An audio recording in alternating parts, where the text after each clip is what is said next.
Hello everyone, welcome to our channel. Today we will be discussing project governance. Now, first thing that we want to understand is what do you mean by governance? Governance could be simply understood as a set of rules, guidelines, policies, controls that governs or that ensures that there is a certain degree of control for anything that we are trying to govern. Now, in this respect, one of the first things that I want to point out here is there is a very common confusion which I have observed between corporate governance and project governance. Understand that they are two different things, although they are similar in the nature that they both are governance. But corporate governance is a set of guidelines or controls, policies that are defined at the org level, at the organization level, and they are applicable to everyone. Whereas project governance is specifically designed for that particular project. See, if I say that I can have a common governance framework which we can use on all projects, I'll be wrong. Because think about it, a very simple, straightforward, small project will not require a very tight governance framework. And if that is the case, then most likely the stakeholders, the project managers, the team members, they're all going to feel very frustrated and irritated to have such a tight governance framework for such a simple project. And on the other hand, I also don't want to have a loose governance framework for a very important, big, complex, strategically important project. Because if the governance framework is loose, we may end up having slippages or the project may derail and we won't, or the governance won't even know about it.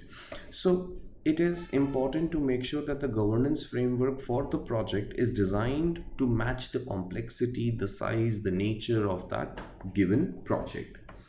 Now, who does the governance, project governance? In some organizations, you might see a group of people being referred to as project board, or in some organizations, they might be called as governance board or governance committee. They can go by many names, or in some cases there may not be a dedicated board, and instead stakeholders like PMO, some senior managers, as well as sponsors, they can be involved in doing the governance, but they're not being called out as governance committee or governance board. However, they're still doing governance. So, in other words, what we can say is that every project will have governance happening. Now, whether you have a dedicated governance committee for doing that or you do not, doesn't matter. The governance will still happen. Now, what will you find under the project governance for a given project? There can be a lot of things. We'll take an example, and let's say for a project where we are trying to construct a new stadium or develop a new mobile application, we will probably see the first thing as the roles and responsibilities of different stakeholders involved in the project, right from PMO to project managers to project sponsors. What are their roles and responsibilities? Then the authority level of project managers, like till what level they can make decisions, what is the total amount of authority in terms of let's say how much budget overruns project managers can manage on their by themselves before they have to call it into the project governance committee, or how much schedule delays PMs can take care of by themselves. So something like that in respect of authority levels. Then what will be the reporting interval? At what interval the project managers have to submit the progress reports to project governance committee. Then what will be the phases that the project will go through and the respective phase gates. Now, what is a phase gate? Phase gate, simply speaking, is a checkpoint between two phases. Let's say this is phase 1 and this is phase 2. So this is a phase gate. Generally, the phase gates are, simply speaking, a decision making point where the governance committee gets involved to review what has been done in the current phase, and after that review they will give the authorization to close the current phase. And parallelly, they also want to understand that what the project is going to do in the next phase. How much money do they need? What objectives they will try to fulfill? What are the timelines? What are the resources they require? What is the risk associated? What benefits we can expect?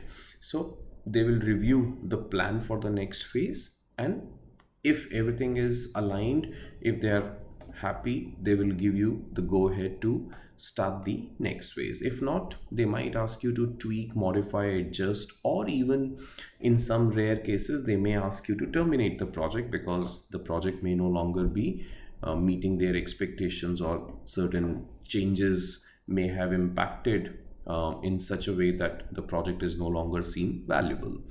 So that's the idea of a phase gate, which can, by the way, be known by many names. Sometimes you may call it as governance gate, sometimes you may call it as kill point or quality gate.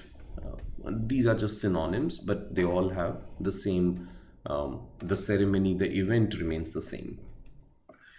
Now, along with phases, phase gates, governance framework can also describe the project management approach that will be used, like predictive, hybrid, adaptive, that we have discussed in one of our previous videos. The governance framework can also talk about change management, how to handle the changes, as well as something on the lines of preferred communication model. Now, along with this, one thing that I want to additionally talk about here is threshold and tolerance. What is threshold and tolerance? Which is one of the things you can generally find defined in the governance framework under the authority levels. So think of it in this way. Threshold is the minimum level below which the project managers are not interested, or I would say they will not be concerned about the variance or about the you can say deviations. And tolerance, on the other hand, is the maximum level up till which the project managers are allowed to run the project with certain deviations or variations. Say for example, in case of budget overrun, that's just an example I'm taking. In case of budget overruns, the threshold is $1,000 and tolerance is $5,000. Now, what does this mean? It means that at any given point of time, if there is a budget overrun of less than $1,000, project managers are not concerned about it. They know that there will always be some degree of overrun and you can't control everything. So up until $1,000 of overrun, they're fine, they are happy, they are not concerned about it. However, if the overrun goes above $1,000, let's say there is an overrun of $2,000, now of course the project managers are concerned and they are expected to take corrective actions to bring the project back into control. But to what level can they keep managing this situation on their own? That is defined by tolerance. So if the overrun is of less than $5,000, then the project managers are authorized to make the decisions and decide how they want to control the project. However, if the overrun is going to be of more than $5,000, then the project managers do not have the authority and they have to escalate this to the project governance, and they will decide how they want to proceed. Do they want to relax the tolerance for the project managers a little bit, or they might recommend some different kind of actions, or they may ask for some other recommendations that project managers will have to uh, prepare and provide, and the decision will be made by governance once the tolerance level is breached or is about to be breached. So in nutshell, project managers will be taking control of the situation as long as the overrun is above $1,000 and below $5,000. If the overrun is less than $1,000 in this example, we don't need to do anything. If the overrun is of more than $5,000, then we will escalate this to governance committee. I hope we were able to understand the whole idea of project governance and what may be included in it. Of course, there can be a lot of other things, but this was just to give you a quick overview of what governance is all about and what it could look like. I hope you like the video. That's all for today's video. Stay tuned. We will be seeing more such videos coming up in next few days.